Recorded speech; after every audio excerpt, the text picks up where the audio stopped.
Hello, my name is Professor Caroline Elkins, and I'm a faculty member in the History Department in the Department of African and African American Studies here at Harvard University.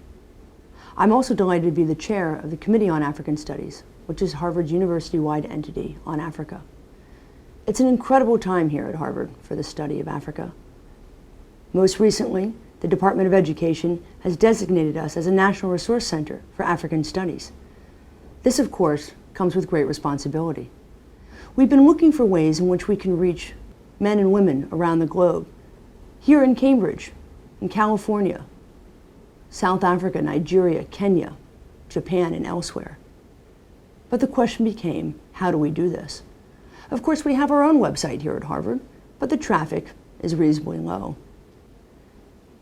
And then an opportunity came.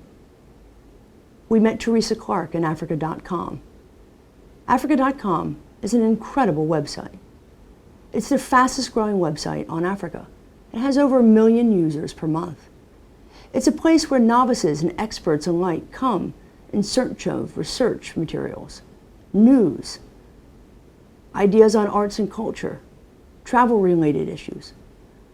All of this is being disseminated not just to individuals in any particular location, but in places like Africa, Asia, Europe, and the United States. This opportunity with Africa.com is unprecedented. It's a time when we can break down barriers, where we can get outside of the perception that Harvard and its students and its faculty and all of the knowledge that it accumulates resides within its ivy walls. And of course, it's an opportunity because Africa.com made it one. Without their innovation and their skill and their vision, we wouldn't have this agreement.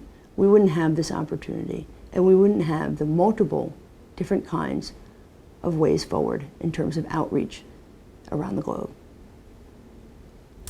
I'm Teresa Clark, and I'm the Chairman and CEO of Africa.com. Africa.com is honored and flattered to have the opportunity to partner with the Harvard University Committee on African Studies. Harvard University is well known throughout the world, but what may not be as well known is how much Harvard University does in the realm of African studies. Each year, over 3,000 students throughout the university take courses on or related to Africa. There are over 100 faculty members at Harvard who teach courses or do research on or about Africa. There are over 300 courses throughout the university on Africa, and each summer, over 150 students from Harvard travel to Africa on internships and study abroad programs. In particular, one area that is exciting for us, and we think for all of you as users of Africa.com, is Harvard University Committee on African Studies language program. Harvard teaches more African languages than any institution in the world. That number is 31 African languages. Wouldn't it be great when you come back to this site and you can take a class and learn Zulu, learn Xhosa, learn Swahili, learn Yoruba.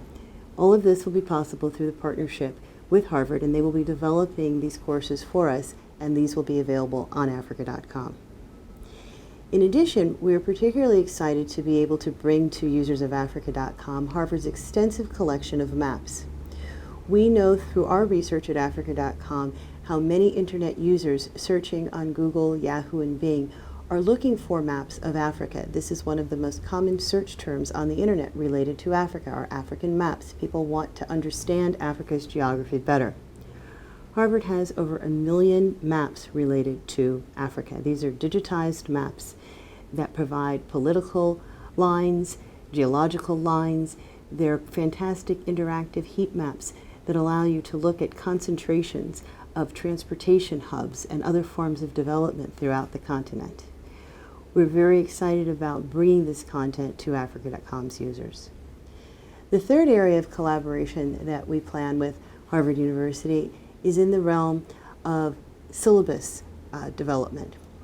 Harvard has developed a year-long course on how to teach African studies, which we look to bring to teachers and principals in the US and throughout the world, including Africa, who want to be able to teach a world-class course on Africa.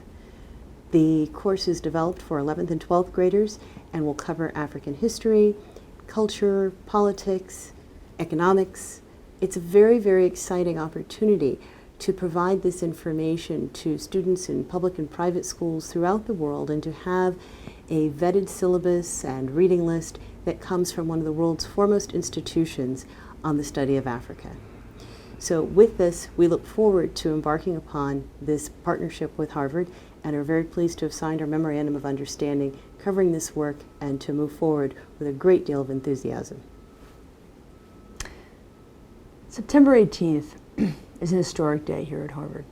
It's an historic day for Africanists, as many of us sat together with thousands of our colleagues in Harvard Yard on a beautiful, crisp fall day to watch Nelson Mandela receive his honorary degree.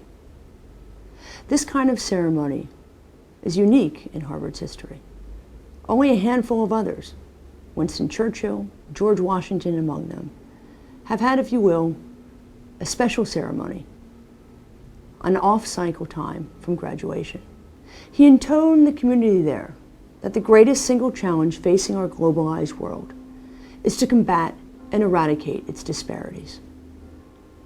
What better way than today, on September 18th, 13 years later, for us to commemorate President Mandela, to commemorate the rethinking of Africa here at Harvard, than the forging of our commitment with Africa.com.